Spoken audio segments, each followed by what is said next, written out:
It's up to a well-known Tomb Raider to stop the Illuminati from getting their hands on an ancient artifact which grants the users the power to control time. Hello, everyone. I'm Caleb Leger. I'm Connor Eyzaguirre. Welcome to a new episode of Beyond the Bad.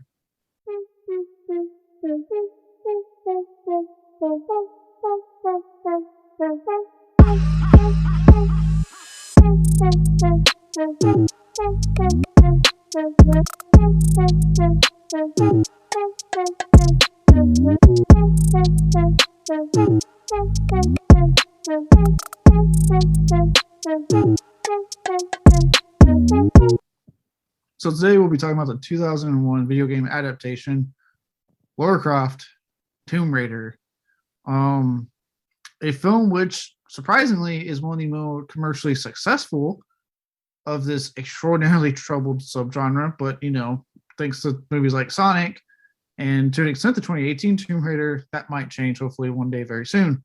But this is extremely hated by critics upon release and to this day. So on that note, before we go any further, I will shoot it over to Connor to bring up those scores. Yeah, Tomb Raider, one of the most critically reviled video game movie. Actually, you know what? Not one of the most critically reviled movies. It has gone. There's a lot of zeros, but those worst reviled, but this one is fucking hated. It is hated, and for good reason. It's a shit movie. But it is currently sitting at a 20% Rotten Tomatoes score, as well as a 47% audience score. Critics' consensus reads, Angelina Jolie is perfect for the role of Lara Croft. Debatable. But even she can't save the movie from a senseless plot. From a senseless plot and action sequences with no emotional impact. And I agree with that big time. This movie has very little connecting tissue. It just kind of goes from da-da-da-da-da-da-da-da with zero explanation or emotional resonance. It's very by the numbers and reeks of 2001. Yeah, it does. Yeah, like not only does it just kind of hit points as it goes, one thing I noticed that the actions that do happen, and the very few Tomb Raider that does happen in a film called Tomb Raider, based off a video game franchise, which we'll get into in a bit, the action is some of the most boring I've ever watched in my life. I have seen this film like a couple of times here and there. I had a buddy of mine when I was a kid growing up that had a massive crush on Angelina Jolie. So he loved the first two Tomb Raiders, especially the sequel, because she has that whole scene where she comes on in her bikini. But so because of that, I've seen them a couple of times, but it had been a while because I never really latched on. And then when I was watching it earlier this week for this, I'm just like, okay, now I know why I didn't like this. This is terrible. And yeah, the action scenes, Jesus Christ, it's like they're throwing on like I'm a metal guy, you know that I'm metal and I'm a rock guy, but I don't know why it is like these films find the worst bands of this genre to pick. And not like bands that like I don't know, Metallica, Korn, like Slipknot, like hugely successful, well-recognized bands are like, let's find the shitty ones that don't cost a lot of money. That's probably why they get them. And like they're laying that kind of music over like horribly choreographed action sequences that just no emotional weight. I'm so uninvested. I'm sitting going, oh my God. And what's crazy to me, I don't know if you know, for me at least, it seemed like every action scene got worse than the last one. Yeah, there's a vibe. I mean, we open with like Lara fighting a robot for some reason. A robot we never see again, by the way. And in the film. Yeah, and then we're capped off. The big one at the end is like a race up a pyramid for a triangle. And yeah, it's a gradual process of just taking a little bit of life out of the movie each time we get an action sequence. I fell asleep during the one where the stone statues come to life. I woke up towards the end of that sequence. Yeah, you didn't miss much. Just confirming that is in the movie. That wasn't a dream I had. No, it's in the movie because I stayed awake. And I remember sitting there going, "Ooh, that looks rough." Which there's some good reason when I get into a very long development hell. on why some things look rough. Yeah. But This yeah, this no, cost 115 mil to make, and that was in 2001, and that was a lot of money. And it grossed about 274 mil. Not a huge hit, but enough to warrant a sequel. yeah. I mean, it was enough of a hit to get us a sequel, but then that sequel made a lot less, and it went dormant until we got the 2018 reboot, which has it has a sequel coming out, but they're taking they are dragging their feet with that. So I don't know the status on that anymore. And I actually do like the 2018 film. I actually found that a lot more entertaining. You could get so did I. I thought it was really fun. I thought Alicia Vikander did a good job as Lara Croft. I thought the story was, a carbon copy of the first Uncharted game, but you know what? Whatever. Actually, you haven't played the trilogy. It's a carbon copy of the first game in that trilogy. They find El Dorado is a virus in that game too. I don't know. It wasn't necessarily El Dorado, but that was she's on an island. She's strapped on an island looking for an artifact that I think it ends up being a virus that the island was trying to keep shut. Can't remember if it was El Dorado, but it was it was mainly the plot of the first game of the reboot trilogy. So who ripped off who here? God damn it. Well, since I never played Tomb Raider, I felt the movie ripped off the game, but maybe the game ripped off the game, which ripped off the movie. I don't fucking know. I mean, and this kind of leads to my question, but you kind of answered it. What's your relationship to the video game series? We'll just kind of get into that now. Yeah.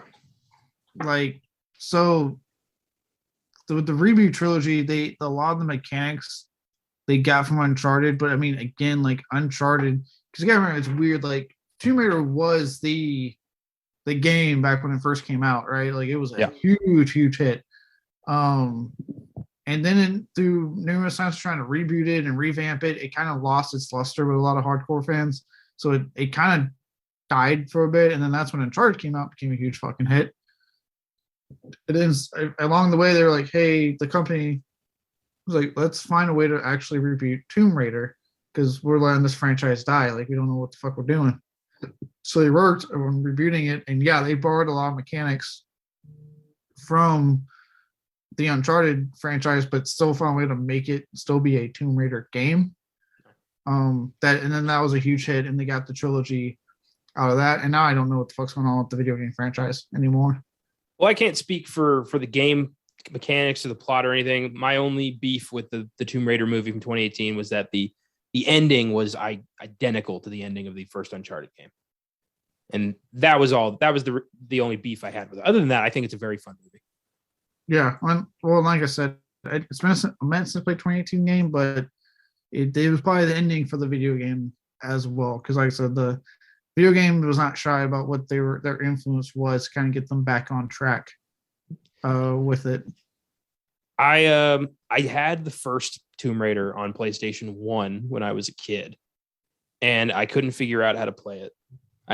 I got barely into the first level. I couldn't figure out the mechanics. I couldn't figure out how to jump onto this cliff. So I gave up and I just never played it again. So that is my only experience with the Tomb Raider franchise. The original game is well known for its horrendous tank controls, which obviously they fixed in the reboot. It's a lot simpler to fucking play it in the reboot. Another thing they fixed, and we'll kind of get into it because it does play a factor into this fucking film, is that so many, again, kind of talks about how far graphics have come and how at the time that Tomb Raider came out, that was cutting edge. But so many dudes were obsessed with, Lara Croft's assets, if you will, that became its own thing. And then there's this whole thing called Nude Raider where someone put in a code to strip her naked in the game so you can play her nude. And so, yeah. People really beaten off to naked triangles. Yes. Jesus Christ. When this game came out, yes. Which was, again, another thing they fixed when it came to the reboot. They said, okay, she's not going to have big tits. She's going to be an actual fucking human character and not this female you ogle. Yeah, she's going to be pretty, but she's going to be a badass too. So they fixed that big time with the 2018 game. I mean, she's still got big tits, but I agree. Yeah, but it's not cartoonishly like it was in. I do find it funny that that's still kind of like the character's most defining characteristic. They can't get away from that. No, they really treat themselves in a circle when they let dudes make this game. I read that the original design, that was a complete accident. Like somebody, like when they were creating the dimensions of the character, they accidentally added another 0 in that area, and the character had huge tits, and they just kept it. Yeah, oh yeah. I remember reading about that.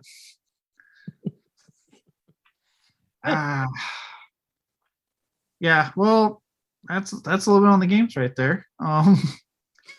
As you can tell, not a classic of video game culture. It is an incredibly well-known, beloved game.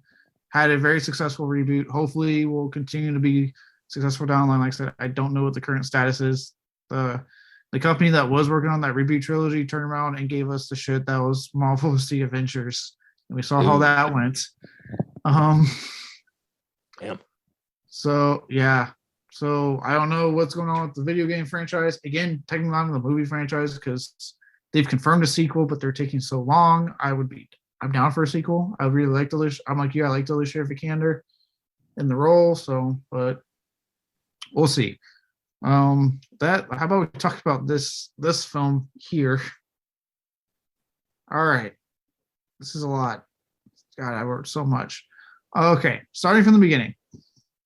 This film actually got delayed numerous times because of various a rotating door of writers and drafts. So they couldn't even come up with it. They got the green light to do this film, and they couldn't. They spent a good year or two not being able to crack a script. The finished film that we witnessed happen before our very eyes, was a product of 5 writers. One of them being the director, Simon West. Jesus. Somebody once told me that if a movie has more than 2 screenwriters, it's probably going to be shit. If there's too many cooks in the kitchen, yes. Yeah.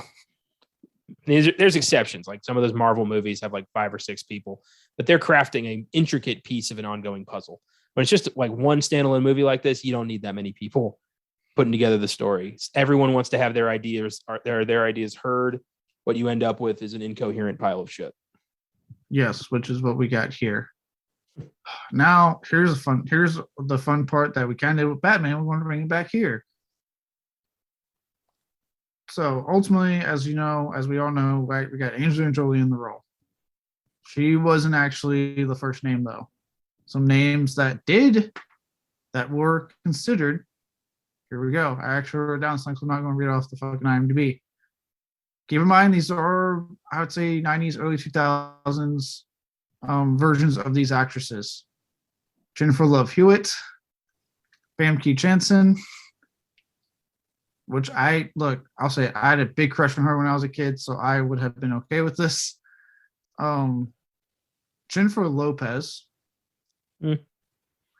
And this one, I'm going to explain why this next one's interesting. Rona Mitra. This is interesting because she was actually the live action model for the video game character. Well, that seems a no-brainer, doesn't it? Exactly. I don't know why. If you already had someone that was the model for the video game counterpart, he was an actual actress. Rona Mitra has acted. Why would you not just grab her? And she's British. Why would you just not grab her for the movie? Probably because Rona Mitra does not have an ounce of the star power and box office draw that Angelina Jolie has. Fair enough. Yeah, it's a shame, but that's how these decisions are made. Yeah, it honestly was. When I saw her on the cast, I'm like, wait. I remember when I was looking at it, I was like, wait a minute. Something doesn't add up here. And I looked it up, and sure enough, for IMDb, it's like the first thing it says. And I'm like, why the fuck didn't they go with her then? What the fuck?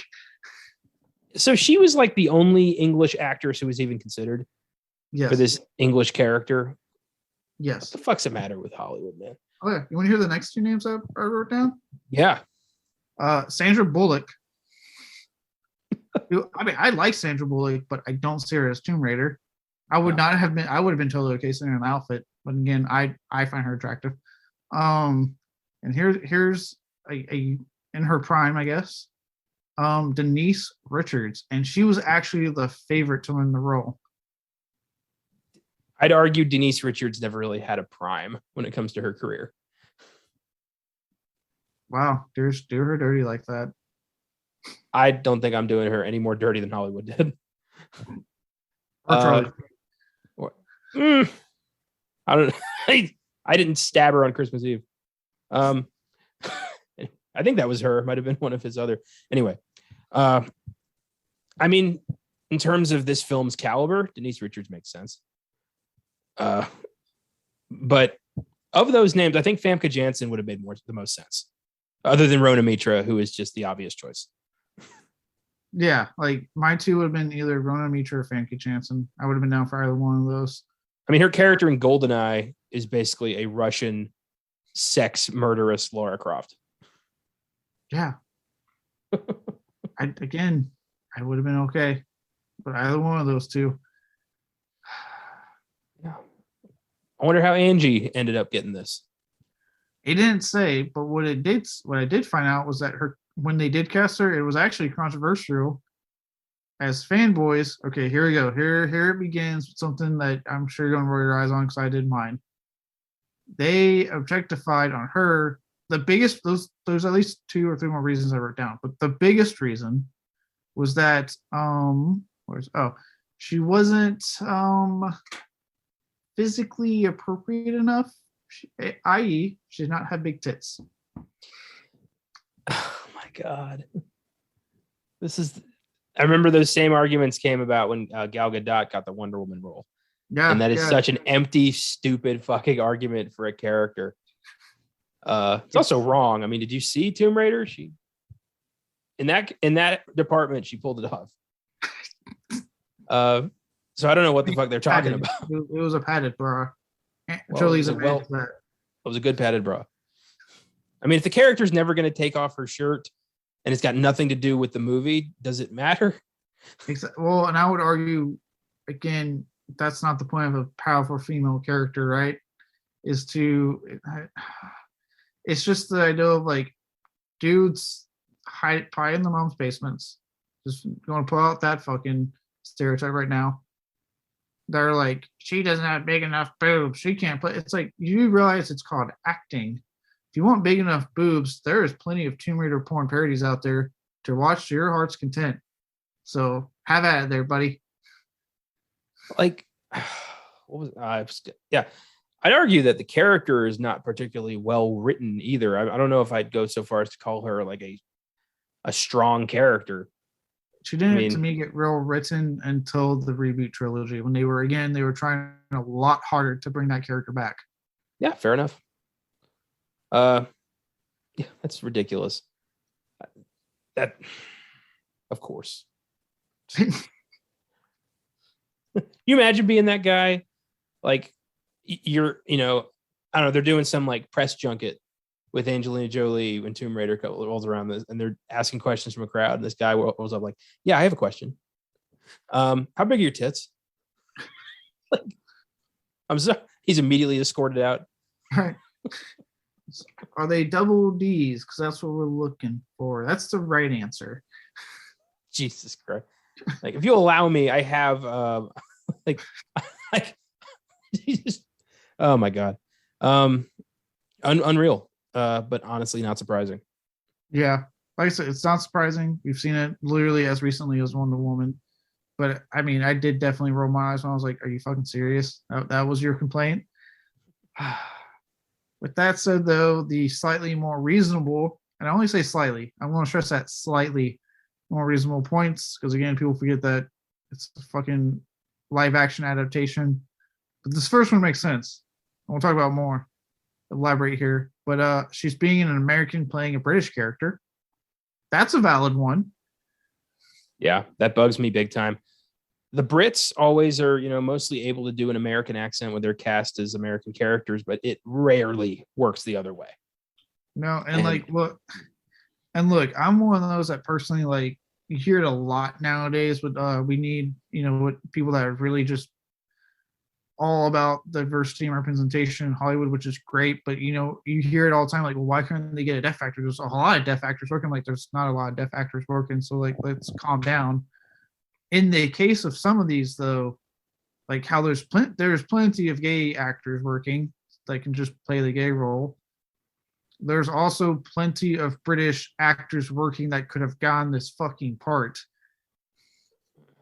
I agree with those representation stats when it comes to race, not necessarily nationality or sexuality. I think should gay actors only play gay characters? I don't think that's fair. I'm not saying like they shouldn't only play that. I'm talking about people that like anytime someone with like a deaf character or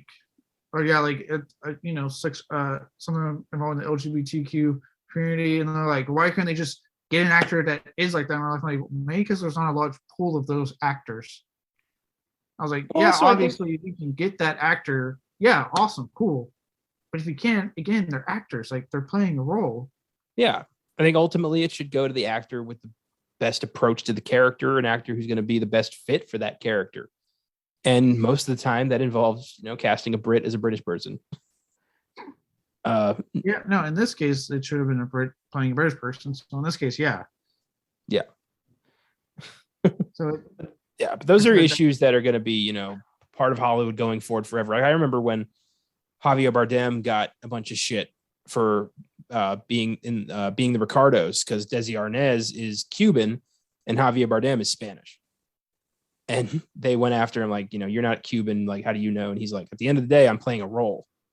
Yeah. I respected his response to that.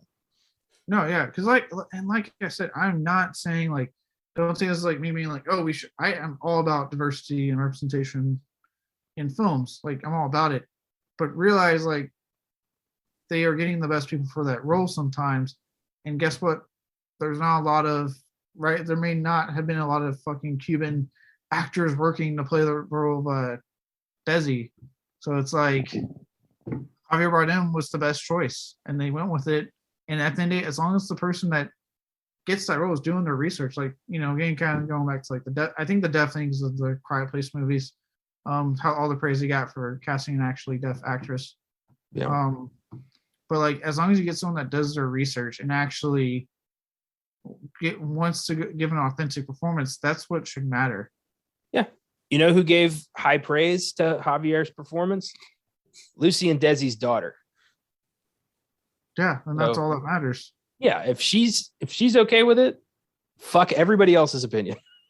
Yeah, like I'm going to trust their daughter's opinion more than some jackass on the internet. Yeah, exactly. All right, well, there's two more reasons why she was controversial. This one doesn't make sense to me because they act like they can't just cover it up. But her tattoos, because I remember this is 2001, so it's not like you're supposed, tattoos were still kind of like this odd, like, yo, you don't get those unless you're like a rock star or some shit like that, that American sense mentality that tattoos are bad. Oh dear God. Which is really like, I say my America, it's boomers. Boomers are a big reason for so much of this shit. Boomers can go straight to hell. I can't stand them. Yeah, their outdated sense of right and wrong is what got us to this fucking hellhole of an existence we're dealing with today. I would argue that the insanely rich and rebellious Lara Croft would probably have some tattoos. Yeah. If anything, there's a good chance she'd have like full sleeves. Yeah, probably. And also, who fucking cares? Yeah. I mean, how many different movies has Dwayne Johnson shown off his giant Samoan shoulder sleeve? Yeah, and that was when he just had that one. He has the other one on his arm now because he got the new piece later in life. Yeah, it's ridiculous. Yeah, so I know that like tattoos are somehow like bad, and I say older because the few times I have gotten like looks out of corners of eyes from like the soccer mom types, and like it's usually the much older ladies. I just can't fathom why I'd have like a tattoo sleeve before movie cares. I'm just like, whatever. You should flex next time they give you a dirty look. You should just like lean into that shit, own it. Make Michael's face jiggle. She get like really up in their fucking business with my Yeah. What am I still? Oh, sorry, I'm not showing the whole thing. Let me just. Freddy's coming for you, bitch. Just. He's got a horror movie icon sleeve for you uninitiated. You know, it's fine. Real quick side note before I get on the last one. So on my sleeve, right below Jigsaw, I got the I want to play a game in red. And it's on like my fucking wrist. I didn't like think it through to an extent. And when I first got it, I had so many people come up to me like, "Oh, you okay? Do you need help?" I'm like, "What are you talking about?" They're like, it's like idiots that thought I was cutting myself. I guess not cleaning the blood. I'm like, no, it's a fucking tattoo that says I want to play a game from Saw. All right. At least, I mean, their heart's in the right place. They wanted to help you, but they're also idiots. Yeah. I mean, the heart's in the right place, but fucking idiots for thinking I wouldn't clean up. If I was doing that, I wouldn't clean my fucking arm up before going out. Yes, my tattoo sleeve. Moving on. Her final thing, and keep in mind when this film came out, 2001, and her Jolie's status at the time. We know her now as a humanitarian that has 6 kids, does all this work, blah blah blah. She's a leading example of what to be in Hollywood, right? You know. Okay. But at the time this film came out, she had a different reputation, and that was the final reason to make her casting controversial. It was a very well publicized personal life involving her admittance to knife play in bed, having the vials of blood, you know, when he came to Billy Bob Thornton, the media over exaggerating the kiss to her brother after some awards thing. Like, this was when she was the wild child of Hollywood. She wasn't playing fucking Eleanor Roosevelt. Like, this was a video game character. What difference does it make what the reputation of the actress is? Who gives a fuck? Yeah. Oh my God. I know. She wasn't running for office. She's playing Tomb Raider. Yeah, look, I don't agree with it. I'm just saying, like, before people are like, really controversial personal life, that's why I was paying into this. Because, yeah, obviously now she doesn't have the most controversial personal life. But at the time, people were just like, you can't have this kind of person. I was like, who gives a shit? She, at the end of the day, again, actor. Yeah, I mean, she could have been kicked out of a convent for blowing a priest. It still wouldn't matter. It's a movie. If anything, I'd be like, how was it? I have some questions for the priest. Oh my God. I mean, yeah, she's a freak. I'll say it right now. She's a freak, but it shouldn't have anything to do with playing a role. No. I mean, like, at the end of the day, if she did something good in the fucking audition of the other, like, it's some of their names I mentioned, right? She did something good enough for them to go like, yeah, we want you to play the role. So, I don't see any men getting this kind of treatment in Hollywood. I mean, nobody, talked about, Heath Ledger and the Joker. With these kind of like, who, that kind of. Oh, no. Yeah, no. Not the way these women have. No. Yeah, like they're going after their personal lives for like playing a character.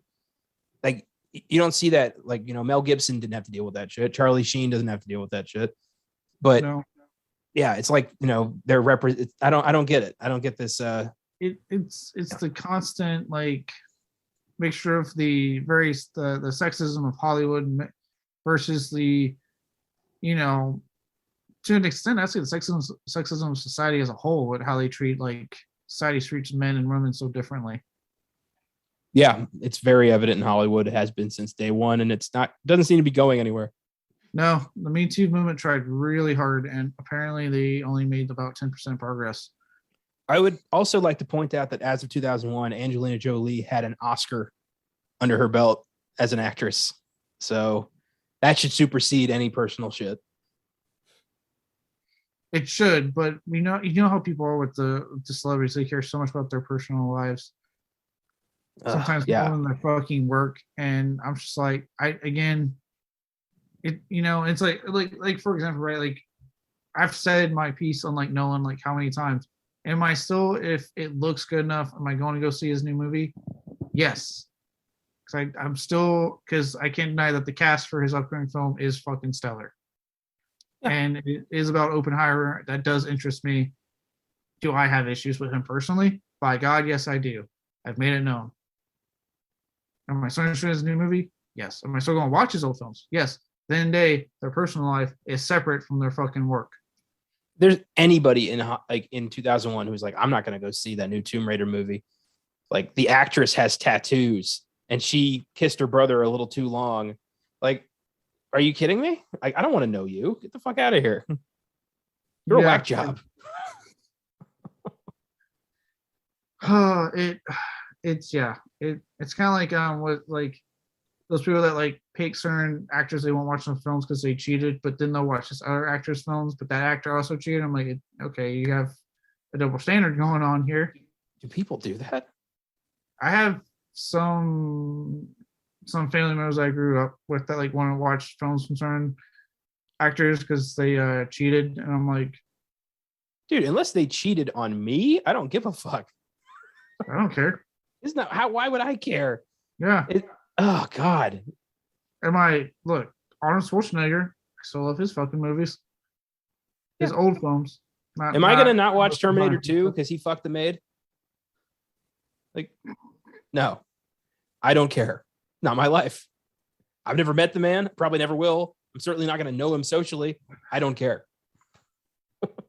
Even if I did, I'd still be watching Terminator 2. It's a great fucking movie. Yeah, the maid could have been like my aunt. I would still watch Terminator. I just look at her and be like, look, I'm sorry. You did this, all right? Like, you made the choice. I'm watching the movie. I could be chastising him, be like, you terrible man. How could you do that? And T2 is on TV in the background. Like, in the I'm like, hold on a second. I love this part. Don't go anywhere. I got more for you, though. That's great. That is some psychosis when you are like that connected to a celebrity's personal life that you are actively avoiding their movies because they cheated on their significant other. You need to get checked in and you need help. Yeah. You know, it doesn't. And what's sad is that now I'm kind of, without saying who in my family, I've already texted you about stuff. It doesn't surprise me now. That said, at least as far as like, you know, things they've voiced now to me that I do not agree with at all. So in this, but going back to the movie, in Jolie's case, luckily for once, instead of like the studio pounding on, you know, not helping her out, to his credit, Siren West would speak up and come to her defense and essentially tell people, shut the fuck up, wait for the movie to come out. I mean, ultimately the movie sucked, but I mean, that's got nothing to do with any of these reasons. Yeah, no, the movie did suck, but like, I give him credit for being like, guys, shut the fuck up. Like, I do find that kind of sad. Like, after all this, and he's like, give her a chance. Like, see the movie first, and then the movie was terrible. It's like, he just backed out. Like, I'm going to get. He's like that Ned Flanders meme of going into the bushes. He just starts sinking into the bushes. Yeah, that's great. Yeah. So production would go smoothly, surprisingly. But this is why I text you. And I said, like, holy shit. Post-production on this thing. It's apparently a fucking nightmare. First, Simon West essentially got fired because of problems between him and Paramount. They removed him from the post process. They allowed him to go film reshoots. They would not let him come into the editing room. They brought in a different editor. That is really shitty, and also kind of funny that they're like, you go film reshoots and then fuck off. Yeah. Like, did he know he was going to be told to fuck off when he went to do the reshoots? No, that's what's weird. I think he did. I think that's like, they get so bad, they're like, okay, go do the reshoots, but you're not doing this. We brought in a new editor. He was like, fine. And went to go do it. You know, I had a feeling it wasn't Simon West who has the bulk of this blame here, because I really liked Con Air, which is one of his. So I know he could craft a good action movie with a competent cast. So Had a feeling it wasn't him. Oh yeah. Nope. He was shut out. They brought in Stuart Bird. He came in instead. But because of this, they had a longer than expected post schedule, which leads to the next thing that we mentioned earlier with special effects. They ended up rushing the post process, and a good chunk of the film's major special effects were left unfinished by the time this film came out. Oh shit. That explains a lot. Yeah. Eesh, that sucks. Why do that? Why not just, I mean, eventually you could have a good movie if you just take your time with it, but they always rush this shit and they always end up not pulling it off every time. Every time. All because they're like, whatever it didn't, I could not find the specific reason, but whatever disagreement they had was like the domino effect. But it does not end there, because next is the goddamn score for this movie. So originally, they went actually smart. They were like, they got the composer for the game series, Nathan McCree. They brought him on board. They said, hey, you do the games, go ahead and come. If you want to come on board, do the movie. He was like, yeah, I'm down. Paramount, once again, though, insisted on a more well-known movie composer. That's some horse shit. It's like they went out of their way to alienate fans of the game. Yeah, it's like they left the pre alone, they left post alone, but then our production alone. Then post came along, they're like, all right, now we can strike. Now we can fuck this movie up. Oh, that's insane. I can't believe that. Yes. And the score ended up just being like some techno babble bullshit. Well, I am not even close to done with this. He was, the names I'm about to say were not the first names. They were a rotation. So their insistence led to the hiring of Greg Hill-Jones and Peter Afterman for the score. And get this, I'm about to blow your socks off here, buddy. Danny Elfman for the main theme. Are you kidding me? Elfman? Yep. Was he like composing at like a fourth of the volume as everybody else? Because I didn't hear any Elfman in here. Wait. Okay. There's more. Jesus. For reasons unspecified, they shelved Elfman's theme and score. They shelved the whole fucking thing. And then they hired Michael Kamen next. Why do they keep hiring competent composers and then shelving their work? I don't know. It's not over though. Jesus. Kamen's score would get rejected. So they then got their final guy, Graham. I don't know how to say his first name. It's spelled Graeme. Graham. Okay. Graham Revell. He was brought on to compose 60 minutes worth of music in just 10 days. Because they would not budge on the post. God, who did West piss off with this? Like, there's some executive with a serious grudge. When I was reading that, I was floored when I saw Danny Elfman's fucking name. Admittedly, I think Elfman probably the wrong choice for a film like this, but not bad for like what fourth score guy they got. He was like the third guy somehow. Fourth guy. And then I got to pull it up, but there was another big name that was briefly attached, and they fired him, and it shocked me. Oh, okay. I'm coming up on it.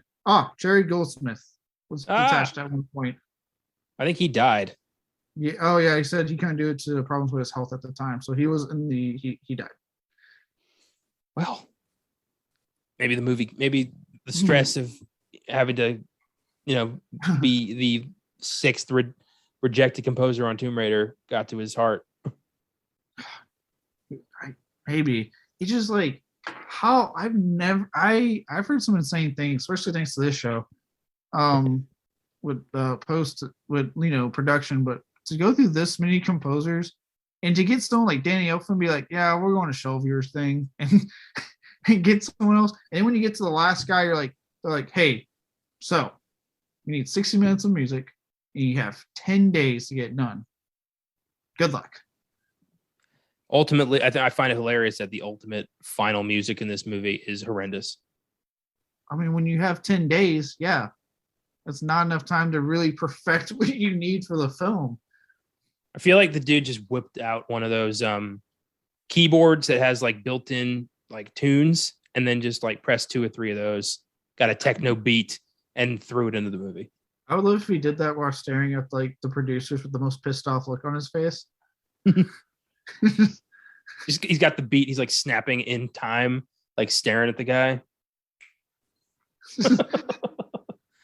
Doubling down. Right? He's like, give me more days. I can't do this in 10. This is what 10 days of work sounds like. You want better work? You give me more time. Like, no, that's fine. We'll take it. He probably at that point was like, just give me my paycheck so I can go. Oh, paycheck? No, we don't do that here. I wouldn't be surprised if he didn't get paid. Right? They're just like, oh, you want to get paid? Tell you what you do. You take this form, you take it to floor 3, you talk to Deborah, you twist it firmly, roll it into a ball, and shove it up your ass. Get out. But don't take your music because we have that now. That belongs, intellectual property of Paramount. Get the fuck out. God damn it. With that out of the way, the last thing I want to touch on is something we kind of briefly talked about, essentially what I kind of said would kind of come up again after talking about Angelina Jolie's, I guess, lack of big boobs. Look, I understand the original game had the whole nude raider and stuff, but at the end of the day, the point of this, especially again with the rebooted series, was to make a strong female character that you won't just ogling for like ever and beating off. If you want to do that, go watch the fucking porn parodies that are rampant of this fucking franchise. With that said, though, Hollywood being Hollywood, as we know, it's not been the best when it comes to strong female characters. I.e., they think by having a hot chick as naked as possible, that's a strong female character. Now, I'm not saying I'm opposed to beautiful women naked on screen. But if you're trying to make a strong female character like Wonder Woman, not the route to go. So, with that said, there was rampant sexuality played up in all the earlier drafts before getting toned down in the finished product. So, in the final film alone, both the shower scene and when she throws her towel off, that we were obviously trimmed for PG-13. Originally, you were going to see everything in the shower scene. You were going to see rear butt nudity and the towel thrown off. Jolie claims she had a body double ready to go for those shots. She wasn't going to actually do it herself, but that was supposed to be like R-rated. You see everything. Originally, Foley said, let's tone down for PG-13. In just this movie. I have more insane stuff for the earlier scripts when you're ready. I'm surprised they even pursued that, actually. Usually, a studio they aim for PG-13. Weird. They usually aren't the ones to make the call to tone things down. Usually it's just already toned down. Yeah, no, in this case, they were gunning for it, and then they said, oh, let's tone it down. That's funny. That's weird that the games were PG-13 for the most part. You didn't other than the mods, there was no nudity in the games. And that's what I think is so crazy to me, because the original set games are T. Even the reboot trilogy is rated M, but not because Laura's getting naked in the fucking games, because they are actually violent and they have, like, they say fuck. Like, that's why. Like, they're just more violent and they actually say curse words. That original set of games, though, yeah, they were T. They were meant to be played by everyone. So the fact that the movie was like, we want tits and ass in this goddamn movie. You guys know it's a T-rated game. We don't give a shit. We're going to make it R. All right? Well, 10 days. 10 days. They thought the T stood for tits and ass. Obviously. I wouldn't be surprised. It's 2001. We've seen how everyone treats the video game industry, even now in 2022. It's like a foreign fucking concept to people. How many people in production do you think actually played the game? Almost zero. Yeah. The one guy that was supposed to do the score was probably it, and they fired him. I'm just picturing that like Studio 666. Like, did you just say no to Dave Grohl? I could just keep picturing that. I bet that some executive said that. We need 10 days for the music. And the guy's like, well, no, I need more than that. No? Did you say no to Paramount? Get the fuck out of here now. Like, ugh. Something about hearing Dave Grohl say, did you just say no to Dave? Because he's like known as nice guy Dave, like the nicest guy. Yeah. Something about him delivering that line was the best thing ever. Yeah, but I feel like those outbursts were probably pretty plentiful when Tomb Raider was getting developed. Oh, it had to be. It had to be. But now, are you ready for this? Those earlier scripts I talked about were worse, including scenes such as having Laura flash her breasts to villains as a distraction, using her breasts to crush a giant millipede, showering, bathing, skin dipping. And this one I love. Losing her bikini while fighting some creature. Literally a porno. I'm sorry, what was that about a millipede? Using her breasts to crush a giant millipede. Using her breasts to crush a giant millipede. Yes. Was there some Paramount executive beaten off to Discovery Channel and this is what happened? Because that's the only explanation for that nonsense. I don't know why, but I'm thinking about the Bloodhound Gang song right now.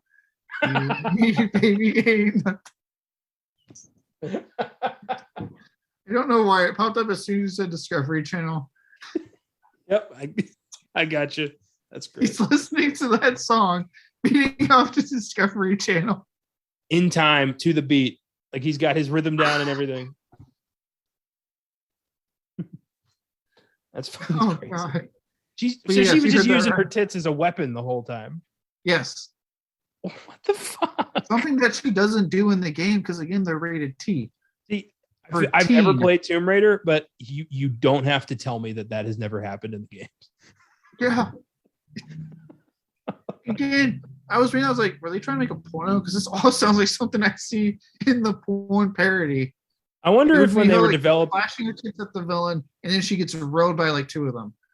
I wonder if when they were developing Uncharted, they just had a draft where Nathan Drake just like whacked the bad guy with his dick. I mean, that's as crazy as what they're suggesting here. Listen, Mark, we heard you still got the thing from Boogie Nights. Oh we need you to put that back on. I need you to suit up, Mark. There's evil afoot. Jesus Christ. The whole movie, Sully's just, referencing this like bizarre past he had, how he used to handle big weapons. And then at the end of the movie, he just whips it out and saves the day. That is as crazy as suggesting Lara Croft is using her tits to fight big monsters. Unreal. Right? Yeah. The thing with the giant millipede one, how big is this giant millipede that she's crushing using her breast to crush it? She can't like use her foot like everyone else on Earth would do. Like, or if this is like dog sized, why isn't she just running? No matter how big this thing is, it's still fucking weird for her to use her tits to destroy it. Yeah. And then like losing her bikini, like this is either a porno or like a Roger Corman flick. And let me tell you something. I'd much rather sit through the Roger Corman flick of this because it would have a scene like that in it, but it would be insanely fun to watch in a weird sort of way because he knows how to film that kind of shit. I feel like Corman wouldn't disrespect a character like that. I mean, Corman, his films aren't great, but he always values like his major players, Yeah, well, and he wanted to do he would just make his own version of Lara Croft, not call it Lara Croft because it wouldn't be a fucking adaptation, and then he'd get away with making it R and have the tits out like he would want. And He'd call her like Laura Croft with a U. Lara Croft. Laura, Lara, however you want to fucking say the name. Everyone has a different goddamn saying to it. Grave Explorer.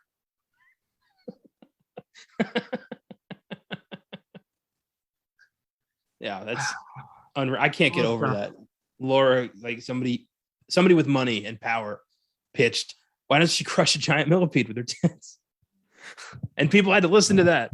Someone had to be like, that's a great idea, Mr. In Charge.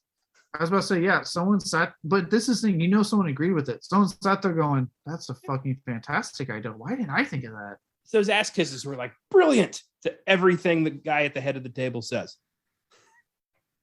Yeah. Oh my God, I can't believe that. Even something as mundane as like the shower bathing and skinny dipping, like that would just feel like overkill. Like you have a scene where she crushes she's flashing villains constantly her breast, and then it's just like, oh, make sure we get like a shower scene in there, and her bathing is like, why?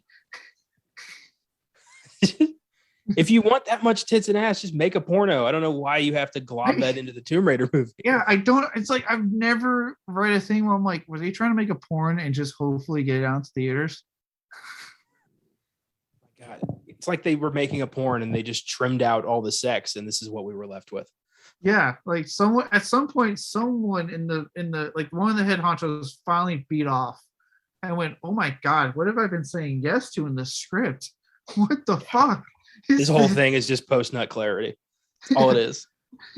Jesus Christ. Either way, all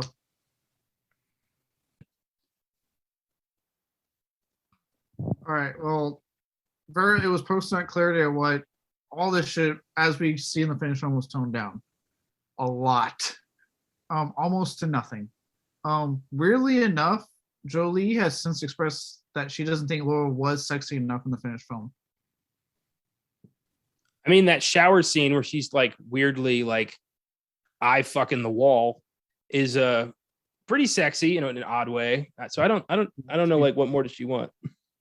Yeah, she threw her towel off. Yeah, we got some generous side boob, and then yeah, she's just hopping around the whole time. Yeah, I know in the sequel, we get the whole like she comes out of the water in the bikini and she's like, hello, boys. Like, what more do you want? That's my Jolie impression. Hello, boys. It's like she's in some freaking war film for some reason. You sound like a leprechaun. Hello, boys. You want my pot of gold? But that is finally the end of this development hell for this movie. Unless you got anything else, we can finally move on to awards. I mean, this looked like a disaster. This looked like somebody behind the scenes fucked up, but oh my God, did not expect that level of just tone deaf suggestions. Yep. He makes tone deaf suggestions when they were first trying to come up with a script. You finally get a finished part up with 5 fucking writers for some reason. Smooth production, no issues there. And then, like, as if Paramount was just waiting in the bushes for Post. Post comes out and they leap out. They're like, haha, now sabotage your movie.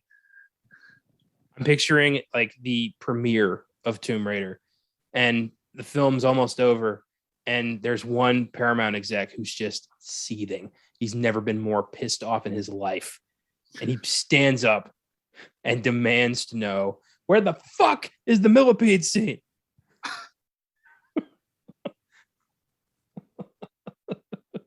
Where is it? I demand to know why she didn't crush a giant bug with her huge tits. Where is that? It was the one thing I asked we keep. One thing. He's escorted out. He's fighting like, where's the millipede? He's screaming it as he's dragged out of the theater. Eventually, he's just saying like boobs the whole time. Just millipede, boobs. Why? Reminds me of that guy on this when Kevin Smith was making his Superman movie, and he this one exec demanded that Smith put a scene with a giant spider in the movie, And Smith was like, why? And he's like, because they're cool. And Smith, the project eventually fell apart. And then that executive ended up producing Wild Wild West, which has a giant spider in the movie. My ultimate that I always go back to is when Adam Green said on the movie court one day when he worked on an Aquaman script way back. And he got a note back from the studio saying, "Hey, we like it, but can you get rid of the water? Or why is there so much water?" And he literally had a moment of like, "Are you fucking serious right now?" Like, God, he should have written a new draft of like a spec script, sent it to the guy, and it was just called Man. No Aqua, just Man. just man, instead of like the upcoming Man. There was my favorite one is when Spielberg was told by an executive on Gremlins that the movie has too many gremlins. I read that, and Spielberg basically, in a very nice way, said, "Fuck you, I'm not changing it," because he was. Well, his suggestion was, well, I could take the gremlins out and just call it people. Which is his kind way of saying you're a fucking idiot. Yeah. I love that they said that at a point that he was Spielberg enough to be like, "No, go fuck yourself. Like, I'm not changing my movie." God, I hate executives who, like, if you can't give good feedback, shut up. Like, yeah. I don't understand people like that. It's like they forget. It's like they don't. World's filled with idiots, and just so many stories of this in Hollywood with executives. They make for good content for this show, that's for sure. Oh yeah, they do. Like we just saw with fucking this movie. Let's go ahead and move on to the awards. First up, Zack Snyder, worst scene. What do you got? Because I know I had quite a full day trying to pick one. I picked this one because of how weird and awkward the filming of it was. It's Jon Voight's explanation letter. Lord Richard Croft is played by the super un-British Jon Voight. And I guess to British him up, they give him a little thin Lord mustache and just hope for the best. Yep. This was also when they were briefly back to talking to each other in real life. Before that went down south again. Now I guess they're good again. I don't know. This one they were briefly on good terms, him and Angelina Jolie. I don't know, I'm just glad Jon Voight's not my dad. I don't know how I'd handle that. And I'm glad like I don't have Angelina Jolie for a daughter. They both seem different levels of fucked up. Because they are. But in that scene when Richard just explaining like the Illuminati, the triangle of whatever, it can control time, and then they smash cut to like Jon Voight talking, and he's staring directly at the camera, almost like I'm about to have a call to adventure. Like he's talking to me, and it's just so weird and off-putting and awkward and strange. And I was like, this isn't right. I don't like this. Like, how do you know any of this shit? Like, this is so out of the blue. Like, oh, by the way, time travel exists. Oh, by the way, I was in a secret society. Oh, by the way, you've got a week to find this thing or the world explodes or whatever. Like, just so many matter of fact. Like, what if you didn't find that note? Yeah, then we have like no movie at all. Yeah.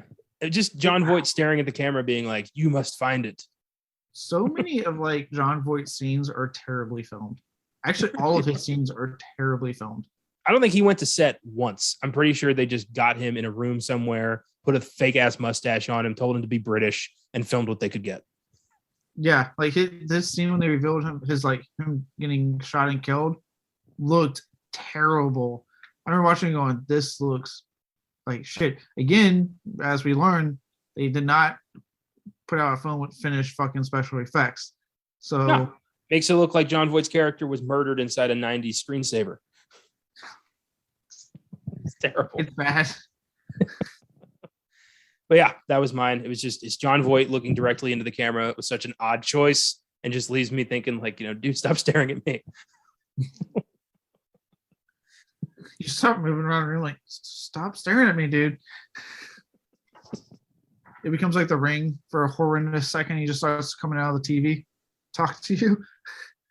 You must find the triangle. Insert name here. You must. Wake up. I should not have listened to that episode today before this. Yeah. For me, I had a field day. I ultimately went with the entirety of the climax of this film involving I'm going to word it exactly like this: the second and final tomb raiding scene. The action is choreographed horrendously. There's some weird shit with the pyramid running up it. Again, it's a Tomb Raider film, and this is the second tomb raiding scene in a Tomb Raider film. I'd And it's argue also the last one. I'd argue there is no tomb raiding in this movie because a tomb implies bodies. Like, too. Yeah, I mean, it's basically a vault raider. Yeah. Oh god. Then there's the whole like stupid like weird electronic song playing as she's moving the knife around to stab him, and I'm just like, God, just let it in. Let it in. How come that same knife kills Daniel Craig, but like does nothing to Ian Glenn? He it didn't even kill Daniel Craig, remember? He fell into the water. Yeah, he woke up and then like he got his legs crushed, still survived, and then drowned. Oh, they could have that was unnecessary. Just stab him. Yeah, his entire like that scene is another reason this doesn't work because it's so ridiculous. His character was pretty pointless. Oh, I'll get to Craig in a minute. Don't worry. Yeah.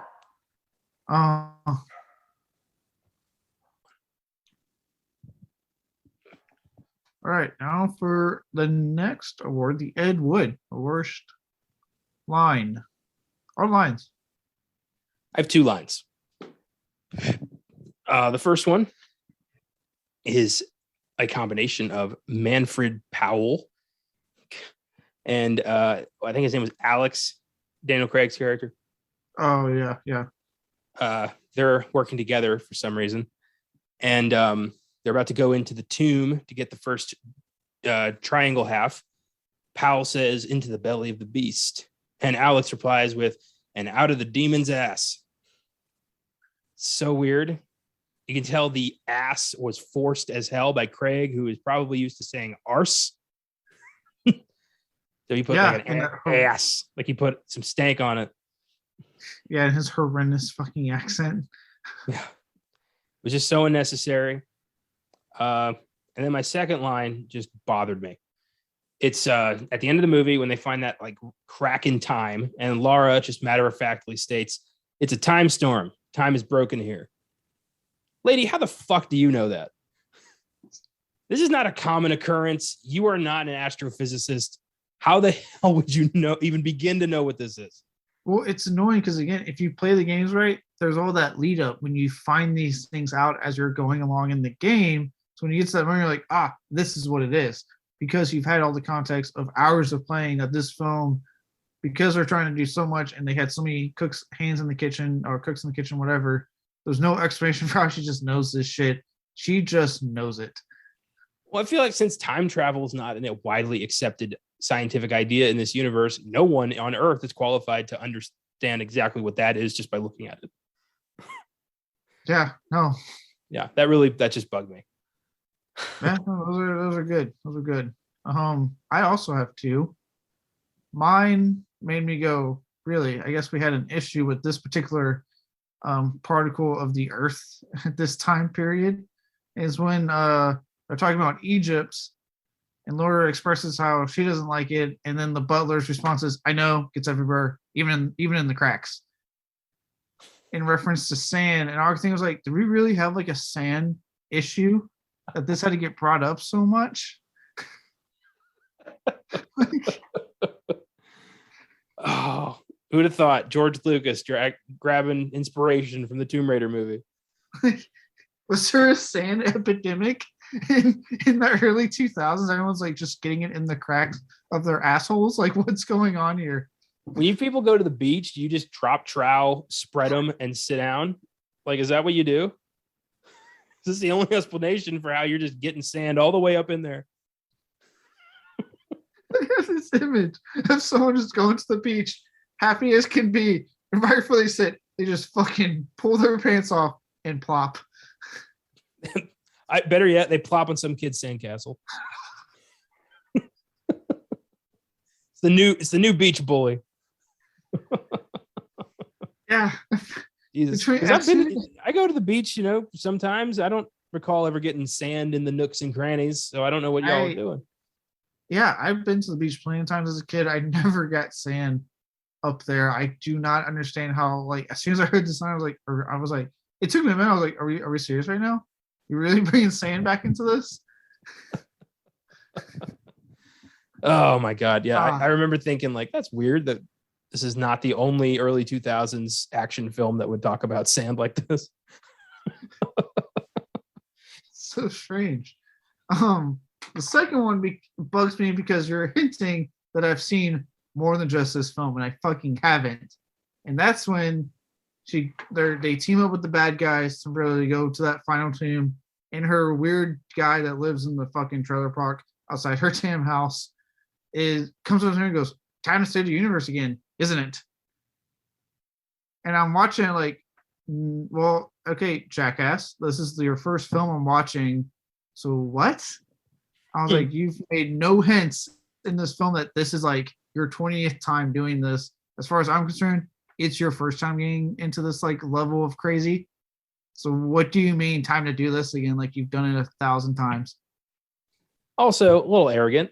I mean, I'd argue that like maybe you're saving the world, the universe, really?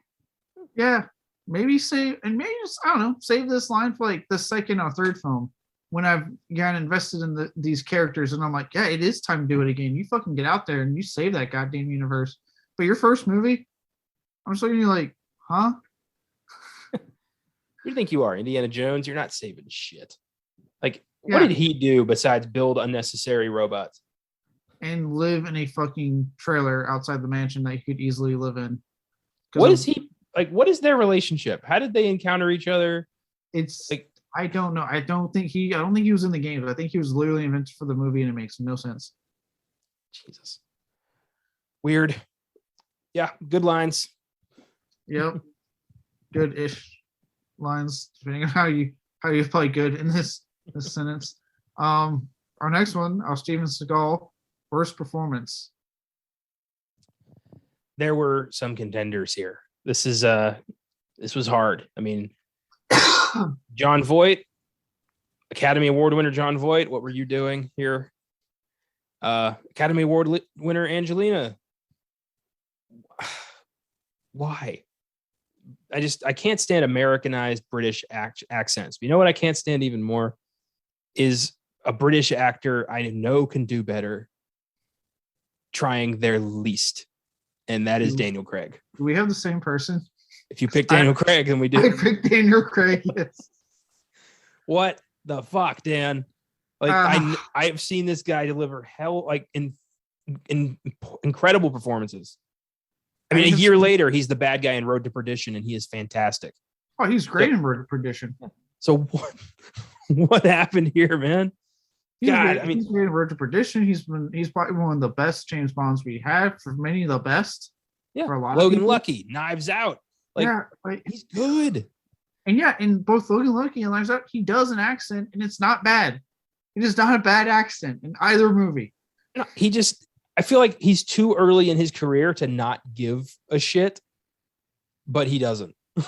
He really doesn't. Oh boy.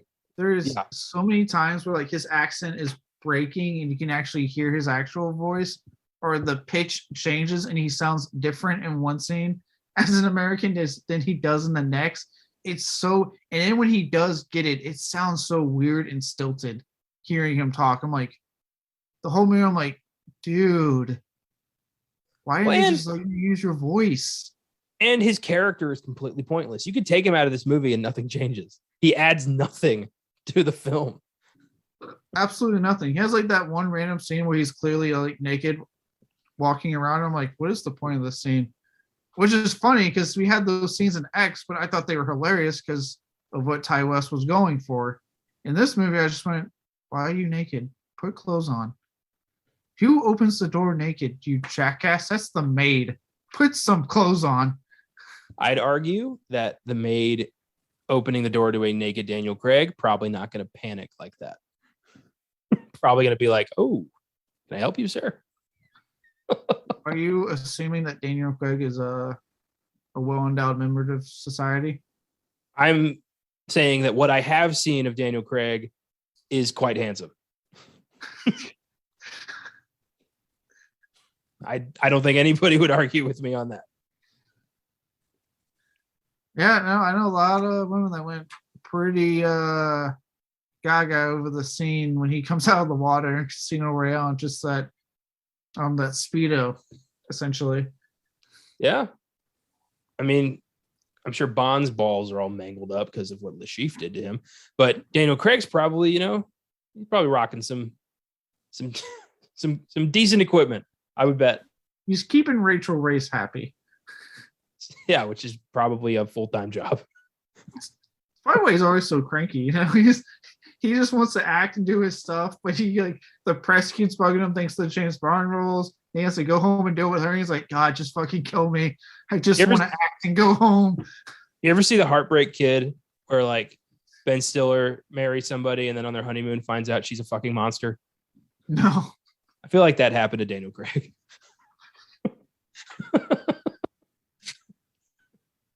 But he'll lose too much money if he gets out of that relationship. So he's just seeing this through.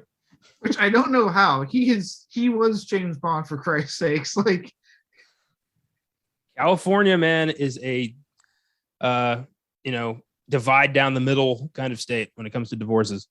Is he living in California? I thought he was living in England. Oh, well, then I don't know what the fuck he's doing. Get out of there. You can do better, Dan. She's crazy. I would not be surprised if Daniel Craig is actually not like that bad of a guy. Like, he's actually like, I wouldn't be surprised if he's like really pleasant to work with. He's just constantly on edge because he's afraid of his wife. I've heard some crazy mean stories about Rachel Weisz. I can't confirm all of them, but I've heard more evil, I won't say evil, that's a little going too far. More diva shit from her than I have about Daniel Craig. Yeah, I've heard diva shit about her. I haven't really heard anything bad about Craig. I've heard he's like boorish to an extent to the press, but he's also been very like outspoken about how he does not like doing press tours and stuff at all. No, he hates doing stuff like that. He just wants to, experiment with his craft and be an actor. But, sometimes you got to do a Tomb Raider. Yeah. So knowing that that's how he is acting wise does make me think that he is probably not that bad to deal with. Because usually the ones that are like, I just want to do my job and go home tend to be the better ones to work with in the industry because they're not worried about what the fucking media cares. They're not worried about that shit. They're literally just worried about acting and doing their job. I'll just say this. I feel like Daniel Craig is not the kind of guy to pull the "do you know who I am" card. No. But she totally is. And she I read it's one of those it was one of those many listicles I like reading that pop on Facebook, and one was about rude celebrity. I don't know if you read the same one, but apparently like some lady was on an airplane and happened to sit next to her, talked to her, knew who she was, but she didn't want to pull that like, oh my God, because usually celebrities actually like when you just talk to them and don't have to worry about that for a moment in their lives. So she thought she was being nice but not doing it. Rachel Ray started getting more agitated and I guess got up in a huff and left. And apparently her assistant leaned in and said, "You have to recognize her. She doesn't like it if you don't do that." I'm like, are you what? I get the feeling Daniel Craig. I would, if anything, if you brought it up like, "Oh my God, you're James Bond," you'd be like, "Shut the fuck up. Do not bring up that fucking role." Dude, if I ever meet Rachel Weisz, I hope I have. I really like her in The Mummy. I might fanboy a little bit, but I hope I have the inner strength to be like, "Oh my God, Jennifer Connelly, I love you."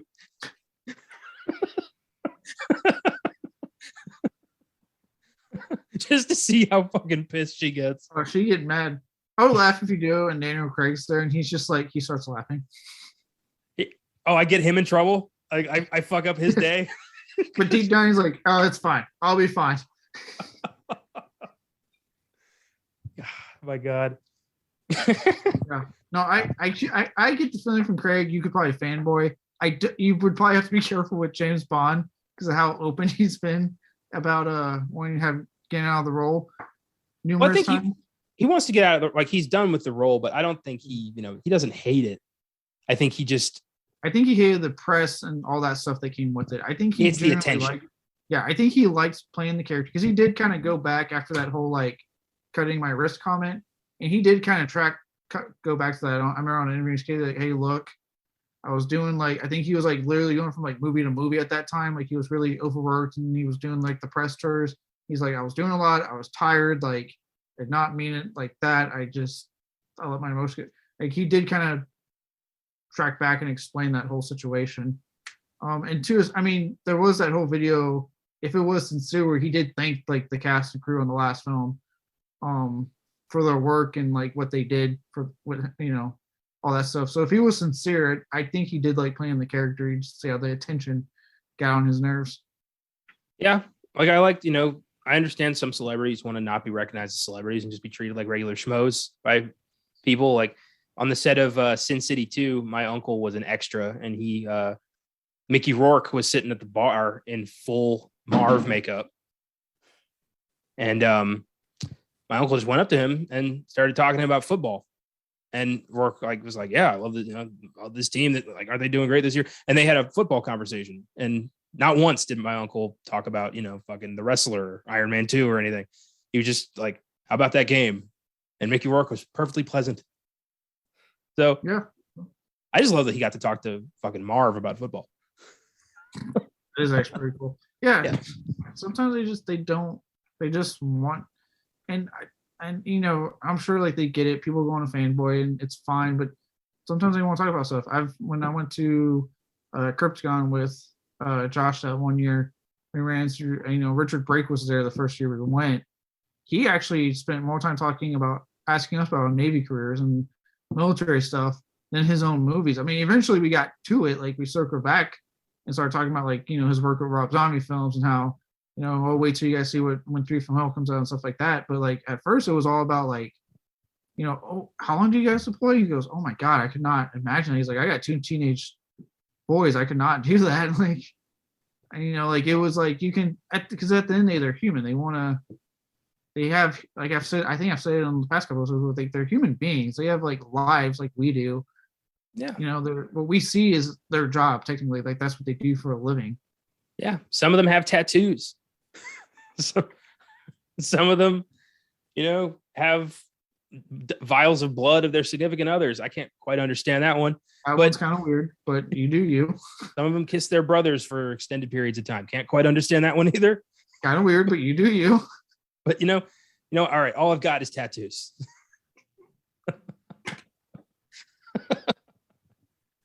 But yes, Daniel Craig's probably pleasant. I'm sure he was trying, because this was early Daniel Craig.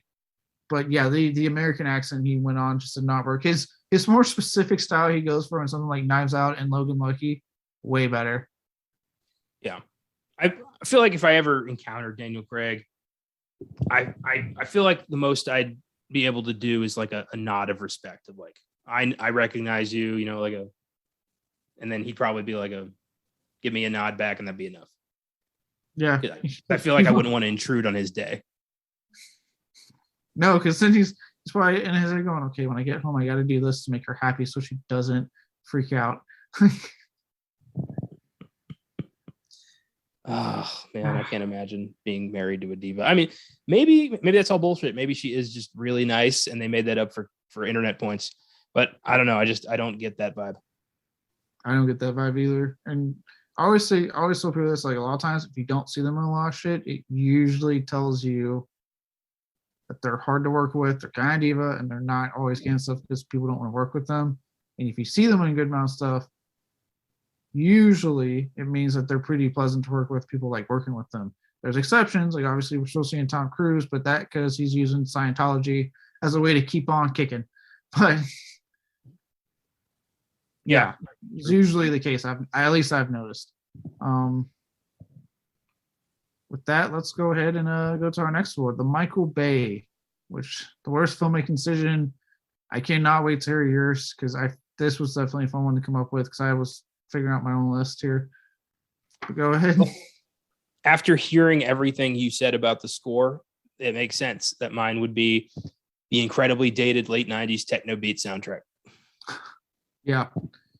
I am glad I went on about the score then. Yeah. Yeah, the soundtrack of this film's horrendous. The music is like trying to emulate the Matrix, but not quite getting there. The end freeze frame with the "Where's Your Head At" song is so fucking unearned. It's terrible. The music is the worst thing about this movie. I'll bug it bad for that. Yeah, and like I said, as we saw when we talked about it, or heard when we talked about it, like they had a chance to come out with at least a good score, have something, but they just kept firing. It was literally like, it was ridiculous how much they were just throwing it out. For me, and this, I guess, is going back to the game and kind of going back to what we talked about earlier with like the outrageous scripts that were being made. But to me, because they focus way too much on like her sex appeal and trying to get her to get naked, essentially, it's called Lara Croft Tomb Raider, and there's a severe lack of tomb raiding in this fucking movie. Yeah, that's a fair point. I don't get. Then if you play the games, there's a lot of tomb. Hell, the reboot trilogy, quite many points in the main mission you're raiding tombs, and then there's side tombs. They don't do anything for the story. It's just like side quests you can do where you raid fucking tombs. Yeah, it's like if Uncharted, Drake always had a map. Like, kind of defeats the purpose. That's it. Put a big old X. It's right here. Look at this charted treasure here. All the instructions on how to solve every puzzle to get to it. It's like if Silent Hill took place in a different town. Not Silent Hill. Loud Hill. Loud Mountain. Mountain. That's great. Oh God. Took me a while to get to that, but I was gonna find it, god damn it. Well, let's attempt then on a positive note with our words, right? Let's do the final part, the silver lining. The point of this where we try to be positive, if it's obviously a film like this with your hate. What was were you able to pull anything for your silver lining? I was, but I had to reach down into the bottom of the barrel to find anything. And ultimately I went with, I looked up Daniel Craig's filmography. This was his first major Hollywood production. So his involvement in this, I'm sure, opened some doors for him to get Road to Perdition, which in turn opened some doors to get Layer Cake, which landed him James Bond. So without breaking into Hollywood with Tomb Raider, he doesn't get James Bond, and we don't get that epic run of films. That is fair. He had to martyr himself on his debut. Yeah. To get, it's kind of like the Batman and Robin effect. You had to have that film for what we got, and ultimately with Nolan's trilogy. So we had to have Tomb Raider so we could ultimately get James Bond. You're gonna play James Bond. Sometimes you got to whore yourself out for a few years. Those are the rules. Yeah. Oh, that's a good one. For me, yeah, I did go with Angelina Jolie. I do actually think she's not bad in the role. I get the feeling she actually tried to do her homework, understood the character. I do think for the time and for the era of the games that were kind of coming out, she does exude just that right amount of charisma and badassery and sexiness for the character. I understand you're not like that super into her. I'm honestly, she's never been like my, oh my God, I'm so like attracted to her type of actress. But I do think in this case, I've always thought she does well in like more action centric roles, like a Wanted, for example. I think she does really good here. She does seem to get it. I do like her take on the character. Fair enough. I understand. I understand people who think she's super hot. I understand people who think she's super talented. I just don't think she's either one. And sorry, it's nothing personal. It's just, hey, I don't like her films. I haven't really seen any of her valued work. What I have seen, I don't think she hasn't impressed me that much. So, just haven't gotten on board that train. Like I said, it's fair. I really haven't gotten on board it either. I'm a little bit more than you are, but I've never been like, oh my god, new Angelina Jolie flick. Like, you know what I mean? It's never been something on my radar. But like I said, I do think the movie sucks. I think she's not bad. I think she is legit trying. Fair enough. To each their own. I mean, she could have been worse. I'll give you that. It could have been Jennifer Love Hewitt. But I'll say, yeah, and I think it helped more when I saw the cast that people they had, and I was like, well, since we didn't get Rona Mitra, which seems like the obvious fucking choice to anyone else, yeah, I'll take this one. Maybe their British accent's a little bit better than Craig's American somehow. Just let Craig be British. Are we even in America at any moment in this film? No, so it makes no sense. With that out of the way, let's move on to our next segment, which I think I don't doubt you had a field day with this segment on what's in the box. What's in the fucking box? Give me the gun. As expected, this film's pretty critically reviled even there, but there were a lot of weird, oh my God, she's so hot, 5 stars reviews. I figured. Had to comb through those, I found 5. Yeah. You can say what you want. I know I fawn over people like Emily Blunt, for example. If she's in a shitty movie, she's in a shitty movie. I still think she's hot, but she's in a shitty movie. Yeah, I appreciate that you don't let your dick call the shots. That's a film critic's mind right there. No, I sit there and I mentally go, God, she's gorgeous. And, I have my moment later in private, but then I go, that was not a good movie. Well, some people don't have that kind of self-control. And I had to weed through those to find 5 that I felt were funny. This is rated a 2.6 out of 5 on Letterboxd. Still not the lowest we've gone, but pretty low. It's down there. That seems to be like the average. It's like 2.5, 2.6 area. If we can find something under 2, that's a special bad movie. We've had a couple of those. And then Showgirls with it 3 out of 5, which I'm going to mention that almost every episode because it blew my fucking mind. And I can't. Huge cult following. Very strong cult following. Yeah. Well, Tomb Raider's got. Yeah. Honestly, my buddy actually messaged me after that. He goes, straight people he's like, it's hard to explain. Straight people don't get it. Us gays love it. I was like, teach your own, man. I'm glad you enjoy it. See, I don't get that either. I've seen a lot of, very good movies aimed at the gay population. Showgirls is still a shit movie, regardless of who has embraced it. Whatever. There's plenty of films I like that. I'm sure people are like, how can you like them? I don't like it. Well, here's some people who didn't care for Tomb Raider. Number 1, this is from Daisy, who didn't actually review the film. She just commented with maybe the funniest thing I've ever heard on Letterboxd. I fucking hate movies. This sucks. Go to hell. What? That's it. That's her whole review. Did she like movies before and then this was the kicker? I got a vibe of like, I don't even like movies. Like, this sucks. Like, why are you here? Yeah. I hate films. I decided to give this one a chance and it sucked. Well, I mean, I gotta say though, if you've never seen movies and this is your debut of film, you're never gonna watch another movie again. No. Look, if you're not into movies and you're trying to dip your toes for a reason to the world of films, give it a film buddy. Don't do it online. Try to give it a buddy of yours that likes some films, and just start with the classics. That's what I always say. Start with the classics. Do like a Halloween, do a Godfather, do, I'm trying to actually think of a Monty Python and the Holy Grail. Do shit that's classic that people know, people love, and from there, go from there. Don't do Lara Croft Tomb Raider. I wonder if this was just the last straw where she's like, her friend's like, come on, you got to watch some movies. You're bumming me out. She's like, all right, fine. And she picked like 3, and the first 2 sucked. And this was number 3. She's like, fuck this. I'm done.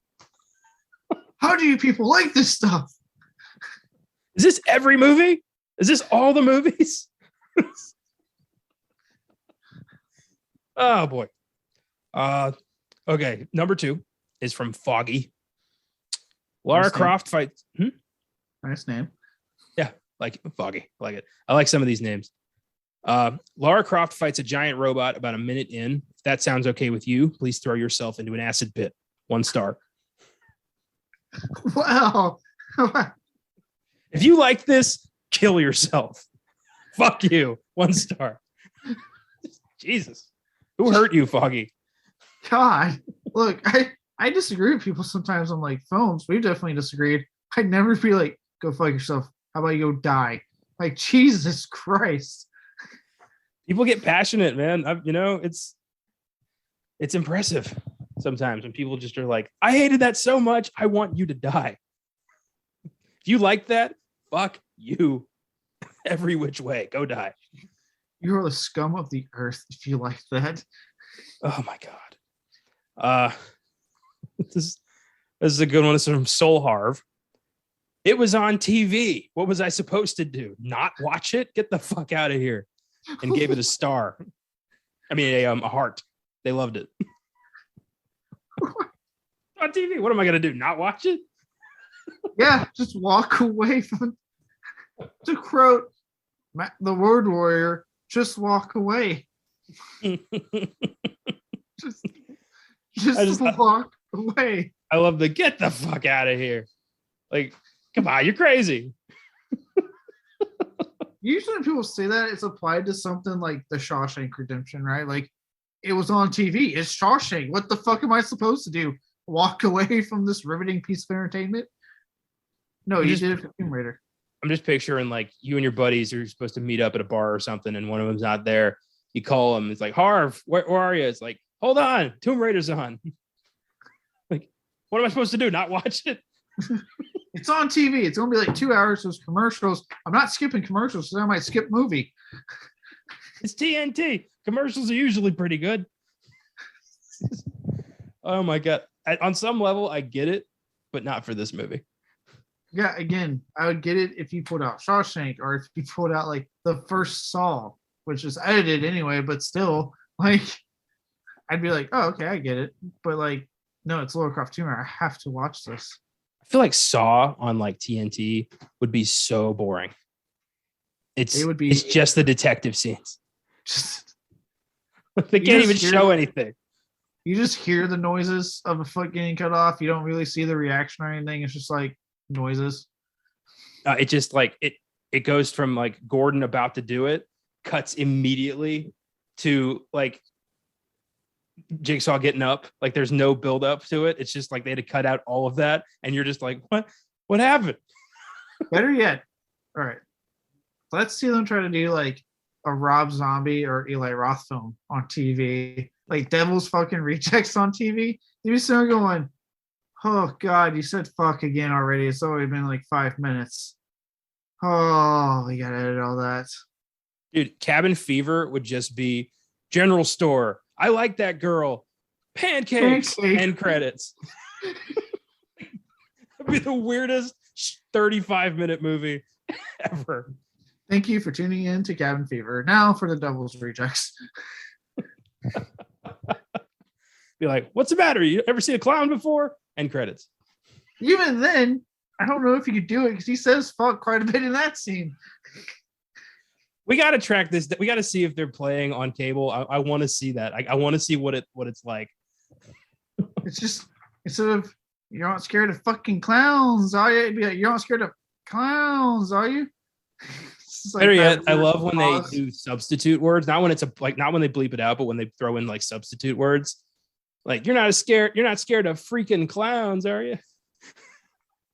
I know it would be more funny, like them having to constantly substitute the numerous amount of F-bombs that are dropped, or like the constant like blanking it out. Like at one point you're going to say is something wrong with my fucking audio? Like what's going on with my TV? Oh, that's funny. Oh, okay. Next one is from Ryland, California.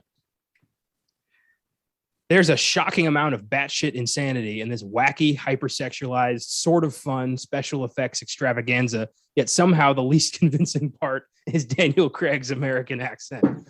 Angie's British accent isn't far behind. Why did they cast it this way? 2.5 stars. We're not alone. Yes.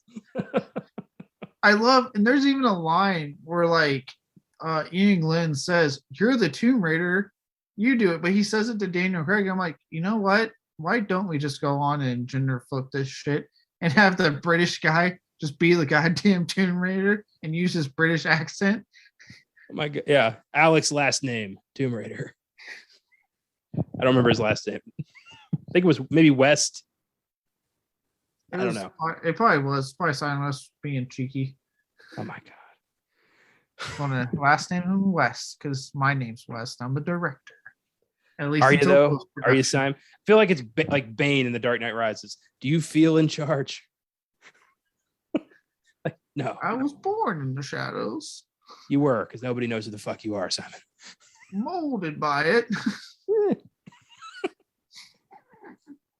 Oh, and finally, from Molly Like, still don't know what a Tomb Raider is. 3 stars.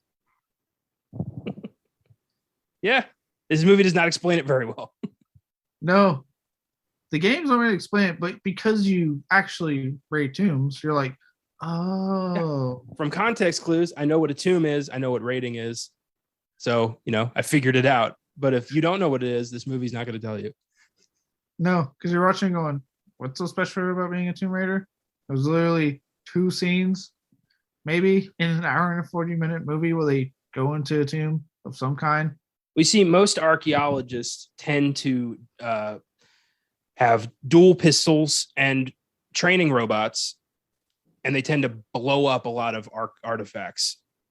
I also find it hilarious that super powerful triangle of light got destroyed by one bullet that completely blew it apart. Oh, yeah, that thing was flimsy. Again, the 2018 film, I would argue, actually attempted to have her be a Tomb Raider and go on a globe-trotting adventure. At the very least, there is a tomb that is being raided. So I'll take it. Yeah. Again, and she actually did things like getting clues and going places, and it made, again, I'll defend that 2018 film to the day I die. It actually does what this film should have done to begin with. Yeah, I concur. Well, that's what's in the box. A lot of complaints and one person who's giving up film altogether. Complaints, one person's giving up film, and a lot of dudes needing multiple 5 minutes over Angelina Jolie's look. Yeah. Well, this was fun. Not the episode I anticipated. Did not expect to talk about tits and millipedes at the very least. I know. I wasn't lying to you when I texted you. I was like, dude, wait till we talk about this development hill. It is something truly special. Apparently. Well, yeah, thanks for having me. I'm glad you joined me on this wild ride we had. Before I start talking about all of next week's stuff, let's go ahead and knock out the social media as usual. So we're on Facebook, Twitter, and Instagram under Filmgazm Productions. If you want to shoot us a recommendation, feel free to email us at filmgazm@gmail.com. I know we actually do have a recommendation coming up at some point in the schedule, but I forgot wherever you put it, but it's there. Cool. If you'd like to donate and support us in that way, you can also find us on Anchor. And finally, you can get on our website, filmgazm.com, check out all the reviews, trailers, articles, and all of our episodes. I actually think it wasn't too long ago, Austin just put an article up there for his February watch list on an article on his what he's been watching through February. We put our Pixar Character Hall of Fame from our Coco episode of Oscar Sunday, and I recently reviewed the 2016 horror film The Autopsy of Jane Doe. So those are all recent additions to the website. Yeah, so recent. I kind of had some weird personal stuff that kind of like got me out of my zone for a bit, but I'm about to finally come back strong with some reviews. Yeah, all good on the personal front, but just something that kind of popped up. As far as now that's out of the way, for this show next week, we will be discussing the extremely, almost astonishingly hated animated film Star Wars: The Clone Wars, which somehow, for as much as people fucking despise this, spawned a extremely successful TV show. That is one of the few things that stayed canon when Disney bought the franchise.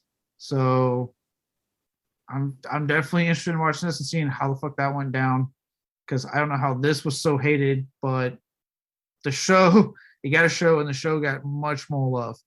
Very interesting to me. I saw Star Wars: The Clone Wars at a midnight screening when it came out. I was so excited, and it was so disappointing. So I'm excited to go back into it with a critical lens, having watched at least the first 2 seasons of the TV show.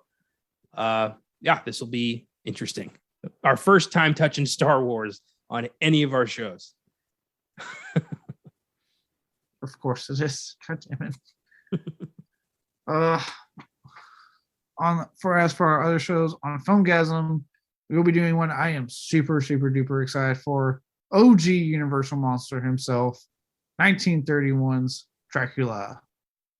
Bela Lugosi, here we go. I fucking love this movie. Cannot wait to watch it and talk about it. So I am so excited. On Oscar Sunday, they will be celebrating the airing of the Oscars that weekend. You guys will. For Oscar Sunday, though, make sure I got this right. You'll be doing your predictions for the show. Yes, we're Austin and I will be airing our live predictions of who we think are going to take home awards that night. And we'll also be talking a bit about how we would restructure the show to make it more palatable to a modern audience, get rid of some of the fluff. So that's going to be Sunday's episode. Okay, which then leads us to sneak preview, which will this time I'll have a break from. You guys will not hear my voice for once. So it will be Austin this time, and Connor as usual. You guys will be recapping the ceremony and giving out your personal thoughts, your observations of how it went, if I am correct, and your thoughts on like the winners and all that stuff. Yep. As per tradition, we will be doing a recap of the Oscars, talking about the highs and lows, the awards, what deserved to win, what did win, any embarrassing moments that will inevitably happen. And we're going to, possibly talk about, I'm going to probably see The Lost City. So I'll say a bit about that. Everything Everywhere All at Once, potentially, but if not, there's always next week for that. Yeah. I know Everything Everywhere All at Once. It's Thursday, and I looked on my app for showings, and it's still not showing up, which is so fucking weird to me. Yeah. I looked in more than one theater. I'm like, what the fuck is going on? So hopefully I kind of want to see it. I think it looks pretty good, but yeah. If not, hey, fuck it. Yeah. Hey, Shudder has their new release, The Spine Night. I'm fucking gonna be watching that anyway. So there we go. It's gonna be an Oscar heavy weekend. I'm excited. I know I'm one of the last few schmoes on earth who actually watches this show, but someone's got to talk about it. At least while it's still airing. I've been wondering how long they're going to keep airing it with the numbers going down constantly. Well, I'm going down with this ship, so I mean, look, let's see. You're talking to the guy that's still watching Walking Dead. I'm one of the few, like, barely 2 million people now that watches the fucking show. So I'm going down with that show. They're about to wrap up part 2 of 3 of their fucking series, like, last season shit. So about to finally be on that home stretch of 8 episodes and be done. But I get it. I understand. Until then, though, don't be trying to raid any tombs in an attempt to find a long-lost mystical, both, artifact. Leave it to the professionals like Lara Croft. And see you next week on Beyond the Bag.